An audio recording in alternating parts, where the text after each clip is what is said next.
All right, we're back to analyze our results and to take the paper out of the vial, the chamber. Notice that the solvent front, which is the water soaking up the paper, has almost reached the top. You want to take it out, you want to stop the process before the water reaches the top. So take the vial cap off and use your forceps to take the paper out.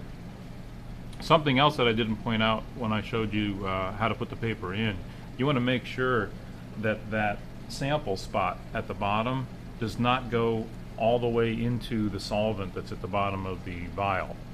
That will completely ruin your results. So you need to be really careful when you're putting the paper into the vial that the spot doesn't actually get submerged into the water in the ink vial or into the solvent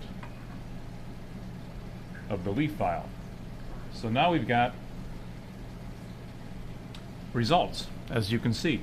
And we want to mark various places with a pencil along here. You may need to wait till it dries, though, before you can actually mark it with a pencil. But what you want to mark is the solvent front, first of all. And you'll notice that the blue ink separated out and moved all the way with the solvent front. In other words, it goes just as far as the water does. Then you want to determine where the top of the red streak is and mark that, and the top of the yellow streak and mark that. And what you want to mark is the very furthest that those streaks have moved up the paper. Then you want to take measurements, and you always start from the sample spot in taking your measurements. So you're measuring from the sample spot for each of these measurements. And the first measurement you'll want to take, and all these measurements are in millimeters, the first measurement is of the solvent front, which is equivalent to the blue. So you're going to be writing the same value for both the solvent front and the blue ink. And that's about 6.5 centimeters.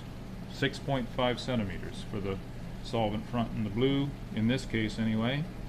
Then you measure for the red, and in this case it's about 4.8 centimeters.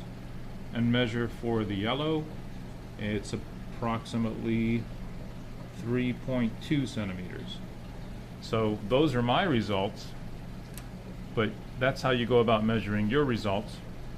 And one of the main things that you're doing in the lab is making a comparison between your results and another team's results for both your ink and your leaf results.